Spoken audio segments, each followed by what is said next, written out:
What's good, fam? Oh, this is gonna be a tough one. All right. Last night, two of my best friends, hit me up and they said, "Oh, John Prine is dead."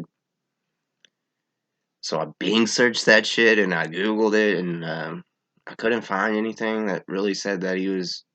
I couldn't find anything that was, you know, less than 2 days old, and everything was saying that he was still in critical condition in the hospital and. Uh, you know, I couldn't find anything to say that he had died. And this morning, it's all I'm hearing is, John Prine died last night, whatever. And man, it's just fucking heartbreaking. It's terrible. You know, John Prine is one of those people who can cross, generational boundaries and touches everyone who hears his music. One of the best storytellers ever. You know, incredible artist. Probably without a doubt, my favorite songwriter. Probably my favorite artist. Just a brilliant man. And this might not be as big of a deal outside of Nashville, but there's just a different feeling in the air, you know. And it sucks, man.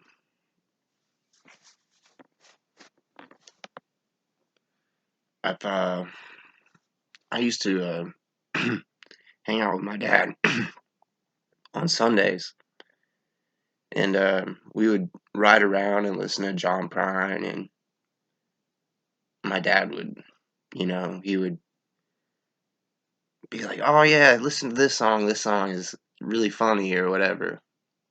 He would always like draw more attention to the funny songs, I guess, to try to get me to get more into John Prine or something. But I think it's really the more emotional songs that drew me to John Prine, because there's just so real, like Souvenirs, one of the best songs ever written. And Hello in there is amazing. Every song he's ever put out is fucking good. My my two favorite albums of John Prine's are Diamonds in the Rough and The Missing Years.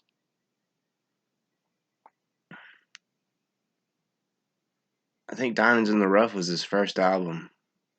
Clocks and Spoons is my favorite song on that album.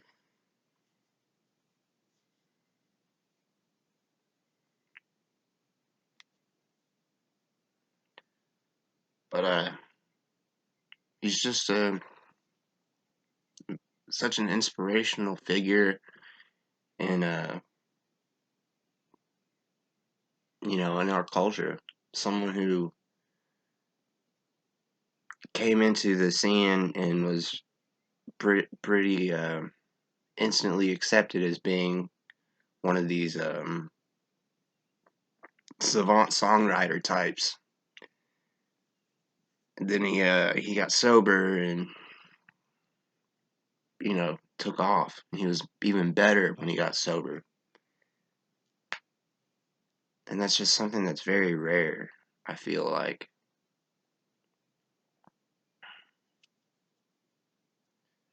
But yeah, man, I'm pretty heartbroken over this John Prine being dead.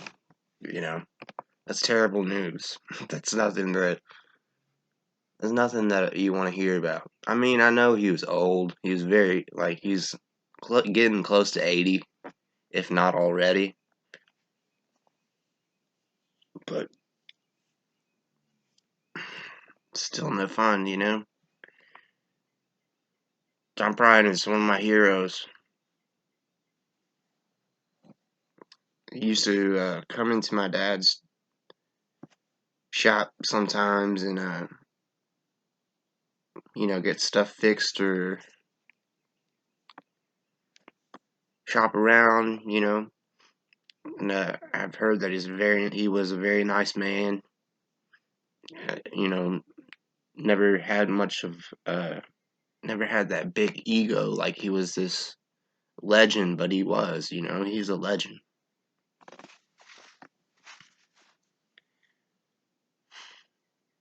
He's somebody to look up to for sure. His presence was just an outstanding. He was an outstanding man, and I've talked about this with a few of my friends recently. Um, when you can listen to certain artists who are amazing, but you can tell that they've got these kind of outside influences, maybe even like demonic influences that are taking over them, and maybe their music doesn't make sense, or it's not very identifiable what they're talking about. That's not true with John Prine in any way, shape, or form. If you hear a John Prine song, a lot of times, if you just are just like getting a vibe from a song and not really paying attention, if you go back and pay attention to that song, the vibe meets up perfectly with the lyrics, and that's such a talent, you know, to have that will over ambiance or whatever you want to call it.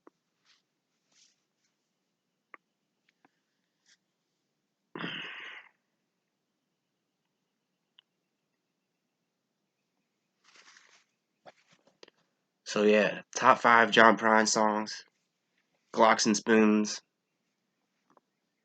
Everything is Cool, Hello in There. Let's see. I'm gonna put on Lonely on there, even though it's an unpopular song, just because it had a very it had a very profound effect on my life. A certain point in my life, even though things didn't work out, so so it would have continued to have a profound effect in my life.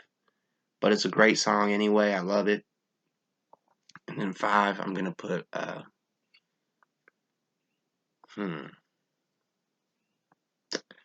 In Spite of Ourselves,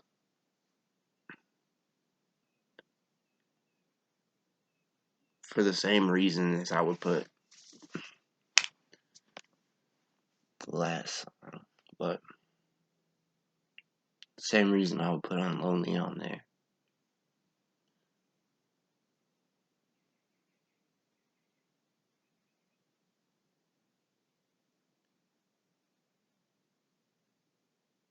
Sad day, man. Sad fucking day.